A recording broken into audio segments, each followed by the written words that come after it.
Former Iowa head coach Lisa Bluder had a front row seat for Clark's record-breaking career. Lisa knew Caitlin would be special the first time she watched her play. Do you remember the first time you saw Caitlin play, and what were your thoughts?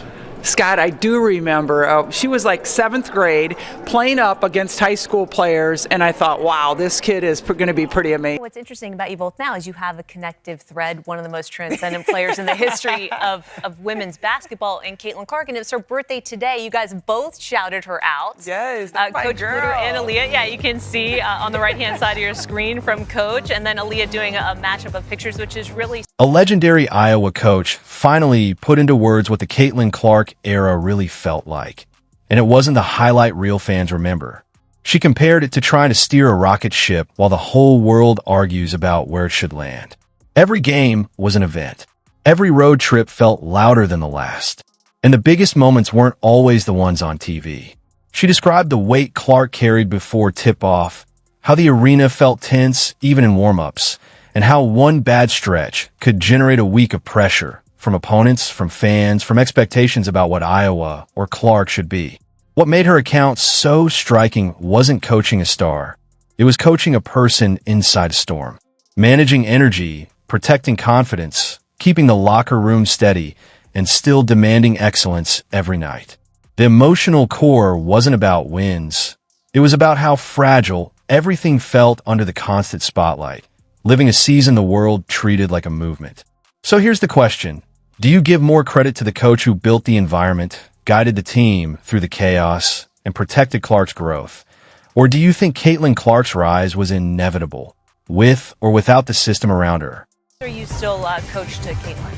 Oh, I talk to her quite often. I follow all of her successes and everything. I just always want to be in her camp and support her. I have so much admiration for her, for what she has really not only just accomplished, but what she's handled in her young 24. Once you hear it laid out, the Clark era stops feeling like just a superstar story.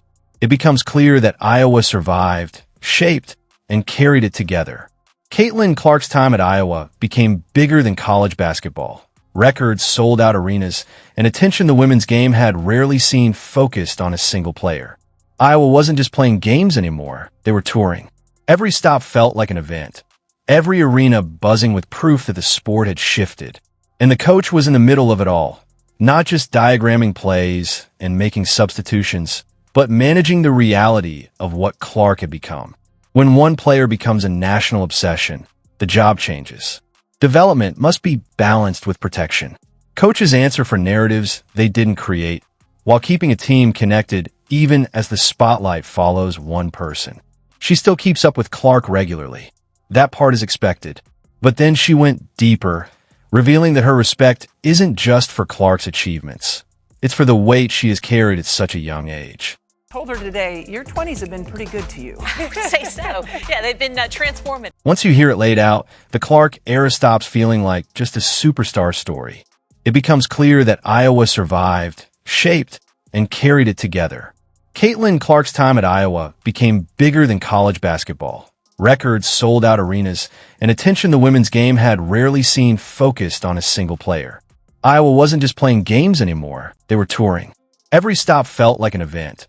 Every arena buzzing with proof that the sport had shifted. And the coach was in the middle of it all, not just diagramming plays and making substitutions, but managing the reality of what Clark had become. When one player becomes a national obsession, the job changes. Development must be balanced with protection. Coaches answer for narratives they didn't create, while keeping a team connected even as the spotlight follows one person. She still keeps up with Clark regularly. That part is expected. But then she went deeper, revealing that her respect isn't just for Clark's achievements. It's for the weight she has carried at such a young age. Defenses came at Clark from every angle. Different coverages, traps, face guarding, two defenders shading her before she even crossed half court. Sometimes the goal wasn't just to stop her. It was to wear her down, drain her patience, and see how long she could carry the offense without forcing something. That made the coach's job even heavier. She had to create solutions in real time. Not just plays, but counters, and not just counters, but emotional stability for the team. When the program's identity revolved around one player, An off night isn't minor. It shifts the energy in the building, the confidence of everyone else, and the margin for error. Clark wasn't just part of the offense. She was the engine. When the engine sputtered, even briefly, everything felt louder, tighter, and harder. That's what people miss when they focus only on records and sellouts. Behind the spectacle, the coach was working to keep the whole machine balanced while the world judged every result. With Iowa, the stakes were clear and intense. When Clark hit her rhythm, the ceiling vanished. When she got knocked off, the team felt it immediately. She was both the creator and finisher, the gravitational pull and the escape hatch. It was a lot for any college athlete, and a lot for a coach to manage without breaking the team's balance. And the pressure wasn't just on the court. Off the court, the scrutiny intensified as the seasons went on. Every performance sparked debate. One night, she's a genius. The next, she's criticized online as selfish, overhyped, or chasing stats over wins. The coach couldn't ignore this while Clark absorbed it all in real time. When Caitlin went to Indiana, because I knew you were going to reap a lot of those passes down the court, and she was going to feed you the ball. And I just think you guys are such a dynamic. You're preparing for the next opponent, but also protecting confidence and perspective. You're trying to keep the locker room unified while the outside world turns your best player into a target, and sometimes the team into a prop for someone else's narrative. The most revealing part of the coach's comments was her respect for Clark's composure. Not a marketing line, but earned through witnessing the hard parts. When a coach admires what a player handles, it's usually about things stats don't show. Bad nights that become headlines, criticism that turns personal, expectations that never pause because you're young or human. This relationship went beyond the gym, practice, or game planning.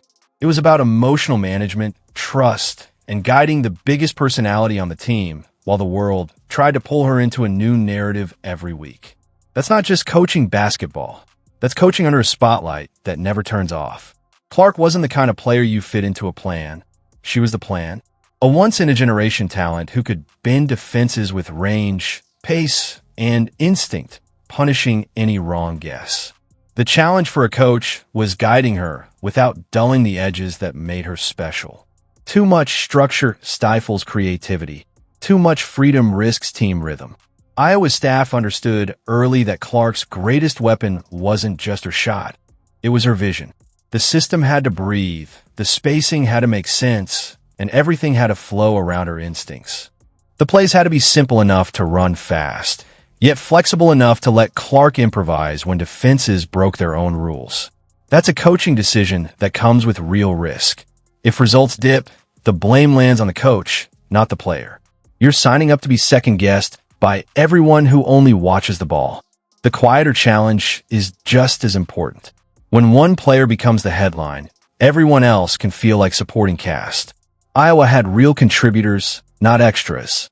Monica Chinano gave interior stability. Kate Martin provided glue work that held possessions together. Gabby Marshall stretched the floor and took tough assignments. Hannah Stueli added athleticism and pressure in transition. Keeping these pieces engaged while the spotlight stayed on one player required constant management. The best programs don't ignore the star. They make every role feel essential. Success comes from clarity, not attention. The interview also touched on the next chapter. Clark and Aaliyah Boston are now in the same Indiana locker room, forming a new dynamic.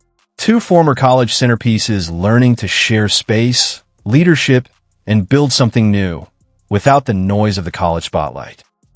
Watching her final season in college with you here at the desk and then watching your relationship develop at the professional level. Yeah, honestly, it has been so great. It's always so weird when you play against someone and then you are on the same team and building that relationship. But I think just over the past 2 years, it's been amazing. From the first time she got to Indy and us just building that relationship on the court, off the court, Clark's story didn't end when she left Iowa. It just changed uniforms. One of the most revealing aspects is how her college relationships evolved rather than ended. The way she connects with teammates now, even ones she faced in high-stakes games, speaks to lessons learned long before she wore a pro jersey. Aaliyah Boston has noted how Clark keeps her engaged and confident. even when a big player might feel overlooked in a guard-driven offense. This isn't just personality, it's an on-court habit. Leadership through reinforcement. A supportive glance after a missed shot. A timely pass. A reminder that the next possession is coming and you're still part of the plan. That kind of instinct doesn't develop by accident. It comes from the culture a player grows up in. How a program handles pressure, distributes credit, and teaches stars to bring others along rather than leaving them behind. Iowa during those years didn't just have players coexisting. They had a team that understood connection as a competitive advantage. And then there's the hardest part. They never finished it. Twice they reached the title game and came up short. When you're holding a player capable of changing the sport, it's not just disappointment. It's being close enough to touch history and still not closing the last door. For a coach, that's a unique frustration. You can do so many things right, yet still be remembered for the one thing that didn't happen. Championships are often treated like a stamp that settles every argument. But this story proves it's never that simple. The truth is, a coach can build the right system, empower the right player, and put the program in position. Then watch the final result hinge on a few possessions, a matchup, a cold stretch, a whistle, or a bounce. Those losses sting, not because the run failed, but because it was nearly perfect and still didn't deliver the one outcome that dominates every conversation. That's the tension in Bluder's story. She helped lead an era that changed the sport. And the only missing piece is the one thing people refuse to stop measuring. Here's the uncomfortable truth about legacy. When you coach a player that big, the standard stops being reasonable. The conversation shifts from, did you build something special, to why didn't you finish it? Every detail is scrutinized. Rotations, late game decisions, matchups, timeout timing. The same coach who brought a program into the national spotlight can suddenly be treated like the obstacle. Much of that criticism ignores context. You coach the roster you have, not the one imagined after the fact. You balance personalities, health, fatigue, foul trouble, and a schedule where every opponent treats your game like their Super Bowl. You also coach under a microscope. When margins shrink, people act like there was a simple button to guarantee a title. There usually isn't. That's why the timing of Bluder stepping away after the Clark era matters. After decades leading a program, she chose to close the chapter just after Iowa's most intense stretch of attention. It's a human decision, not a dramatic one. After pouring yourself into an era that intense, it makes sense to ask what comes next. It makes sense to leave when the story is complete.